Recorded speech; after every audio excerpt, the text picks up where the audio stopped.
معزز علماء کرام و حفاظان اعظام و عزیز طلبہ، ہم سب کے لیے نہایت ہی حسرت و افسوس کا مقام ہے کہ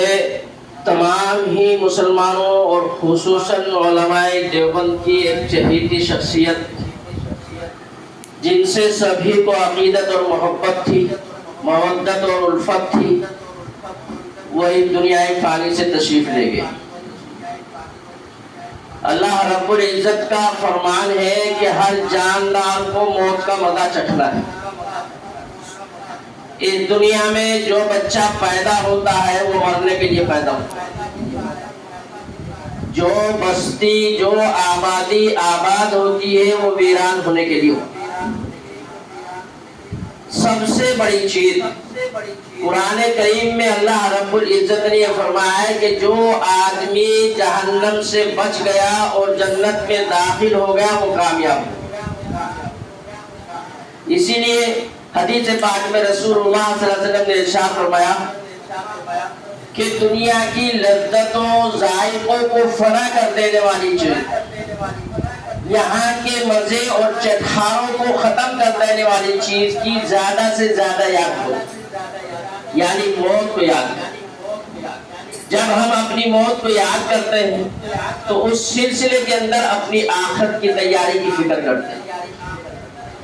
حضرت پیر رحمہ اللہ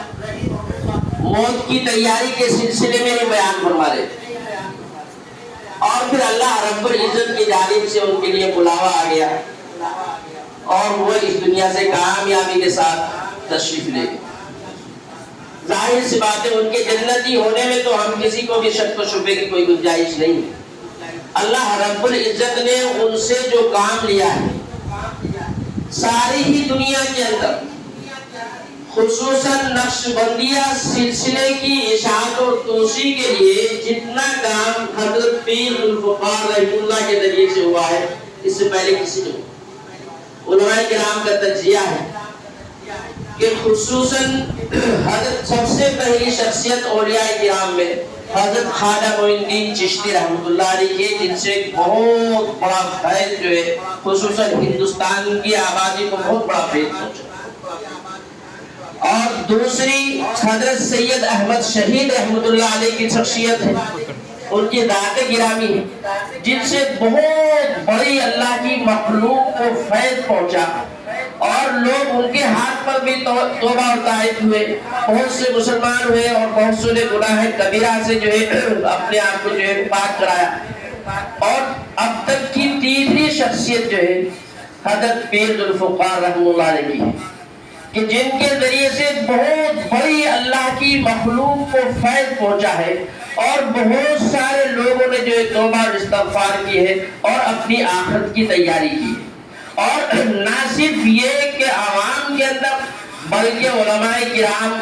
اور عقیدت مند لوگوں میں صاحب نسبت لوگوں کے اندر جو ہے اللہ رب العزت نے ان کی محبت ڈالی تھی اور لوگ ان سے جو ہے اللہ رب العزت نے ان کی زبان کے اندر جو تاثیر رکھی تھی کہ وہ گفتگو کرتے، جیسے ہی خطاب کے لیے بیٹھتے تو آنکھوں کے اندر آنسو، سامعین کی آنکھوں کے اندر آنسو جاری ہو جاتے تھے اور ساری قلوب کی، ساری دل کی توجہ اللہ رب العزت کی جانب مبذول ہو جائے گا۔